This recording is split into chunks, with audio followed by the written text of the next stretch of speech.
একটু মালাক্কা ইমিগ্রেশনে আসছিলাম একটা বিষয়ে। ভিসা আছে এবং ভিসার মেয়াদও আছে, তারপরেও তাকে বাড়ি যেতে হবে। একটা জিনিস আমার মাথায় ধরে না, এই যে মালয়েশিয়ার কলিং আবারও করা হচ্ছে কোন কাজে? যদি এই দেশ থেকে 6 মাস, 7 মাস, 3 মাস, এমনও 11 মাসও ভিসার মেয়াদ আছে, সে সমস্ত লোক ধরে ধরে বাড়ি পাঠায় দিচ্ছে, তাহলে এই জায়গায় আবার কলিং এ এসে কি নিরাপদ আছে? বাংলাদেশের এমন কোন একটা লোক কি নেই যে এই জিনিসগুলো সংশোধন করার? আবার নতুন কলিং এ নিয়ে আসে আবারও ধরে ধরে বাড়ি পাঠায় দেবে। তাহলে কলিং এ এসে এই যে একটা দেশের ঘাটতি, জায়গা জমি বিক্রি করে আসতেছে গরিব গরিব মানুষ, তো এতে লাভ কি? আগে গোড়া ঠিক করো, আগে কঠোরভাবে তোমরা ঠিক করো, তারপরে কলিং এ আবার লোক আনো। আমার তো মনে হয় যে আগে বসা উচিত। আপনারা কি মনে করেন? আগে সুন্দর করে বসেন এই দেশের লোকের সাথে, যে তারা এই যে কাজগুলো করতেছে এইগুলো আগে বন্ধ করেন, তারপরে নতুন করে আবার লোক আনেন। এই যে ভিতরে যারা আছে, যারা বৈধ আছে, বৈধ লোকগুলো ধরে ধরে বাড়ি পাঠায় দিতেছে। এইরাম তো জীবনে দেখিনি। তা বাংলাদেশে কি কোনো একটা লোক, মন্ত্রী, মিনিস্টার, প্রবাসীর কল্যাণ, এ কল্যাণ, ও কল্যাণ, বিভিন্ন কল্যাণ আছে শুনি, তা তারা কি এসে একটু বসতে পারতেছে না? এই যে হাজার হাজার লোক, আমাদের বৈধ লোক বাংলাদেশে চলে যাচ্ছে জেল খেটে, তাও জেল খেটে যাওয়া লাগছে, বাড়ির থেকে টাকা নিয়ে আসে। কই আমাদের সরকার কি করতেছে? আমাদের সরকার কি একটু আসতে পারে না, এদের সাথে বসতে পারে না, যে এর একটা বুদ্ধিকে বের করতে পারে না যে কি করা উচিত? এখন আমার মনে হয় এইভাবে কথা বলা উচিত, যারা ভিতরে বৈধতা আছে, যারা যে মালিকের কাজ করতে চাচ্ছে না, তারা পুনরায় যে মালিকের কাজ করতেছে ওই মালিকের নামে ভিসা করার সুযোগ করে দাও, তাও ধরে ধরে বাড়ি পাঠায় না। এইভাবে কি একটা যুক্তি পরামর্শ করা যায় না? তারেক জিয়া আসার পর থেকে নিয়ে বৈধ অবৈধ কোনো কিচ্ছু নেই, গড়গড়া ধরতেছে আর বাড়ি পাঠায় দিতেছে। তা আমার মনে হয় তারেক জিয়া চিন্তা ভাবনা করেছে, দল বেদলের লোক যা আছে কুড়িয়ে বাংলাদেশ দিয়ে দিক।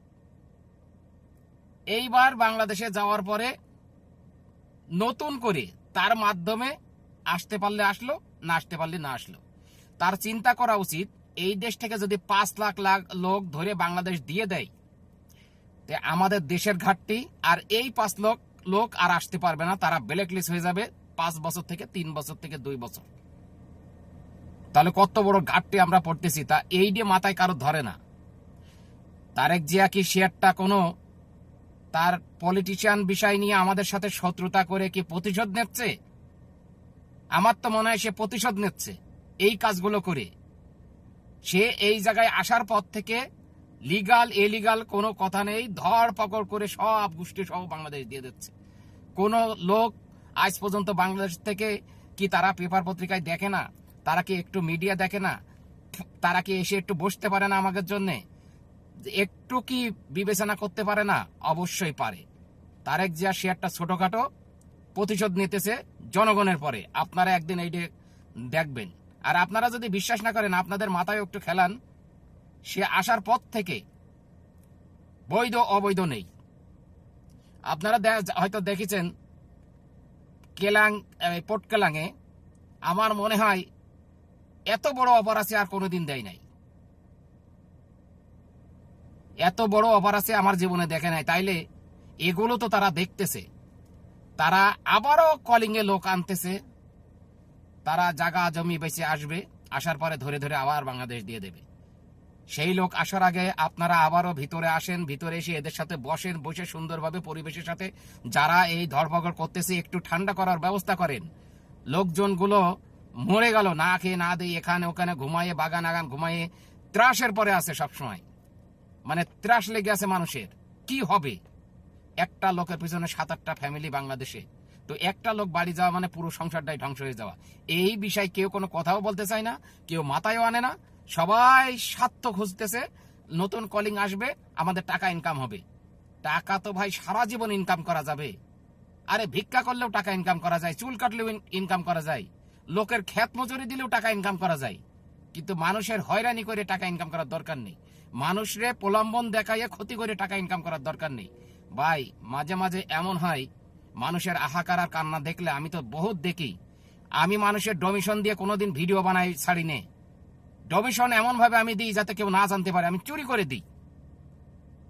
করে দিই যাতে আল্লাহ ছাড়া আর কেউ না দেখে। এটাই নিয়ম।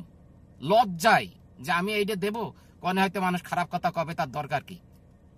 1000 টাকা 1000 রিঙ্গিত দিলাম, একটা ভিডিও বানাই ছেড়ে দিলাম। যদি 100 লোকে কমেন্ট করে ভালো, অন্তত 500 লোকে কবে শালা কই থেকে মাইরে নিয়ে এসে দিয়েছে। এই দান করার দরকার কি? চুরি চুরি করে দাও। যারা দিচ্ছে ওই শুধু দেখুক, আর দেখার দরকার নেই। আমি তো কারোর ভিডিও বানাই দিই যে আমি এত লোকের এই করলাম, ওই করলাম, এটা করলাম, ওটা করলাম। দরকার নেই। তাদের কান্না দেখলে বা তাদের দুঃখ কষ্ট দেখলে আর মাথায় আর মনে করেন চোখে আর মানে পানি ধরে রাখা যায় না। আমি অনুরোধ করে বলতেছি, বাংলাদেশে যে কোনো একটা মন্ত্রী হোক, প্রধানমন্ত্রী হোক, যে মন্ত্রী হোক, এসে অন্তত এই দেশের লোকের সাথে বসে কলিং এর আগে এই ধরপাকড় একটু বন্ধ করতে হবে। লিগাল লোকের এই দেশে রাখার ব্যবস্থা করতে হবে, যাতে না ধরে। যার কাগজপাতি আছে তার বাড়ি যাওয়া লাগবে কেন? যার ভিসার একদিন মেয়াদ আছে সে কেন দেশে যাবে?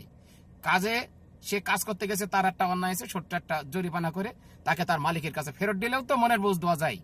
আর এ তো মানে কোনো কথাই শুনছে না এরা। এখন এইভাবে যদি চলতে থাকে 3 মাসের মধ্যেই বাঙালিরা পাগল হয়ে যাবে মালয়েশিয়ায়। আপনি খেয়াল করে দেখেন, বাঙালি পাগল হয়ে যাবে অলরেডি। কারণ প্রত্যেকটা ফ্যামিলিতে লক্ষ লক্ষ টাকা সব আপনার কিস্তি তোলা রয়েছে। কিভাবে টাকা দেবে এরা কিভাবে কি করবে? এরা তো মাথায় ধরে না।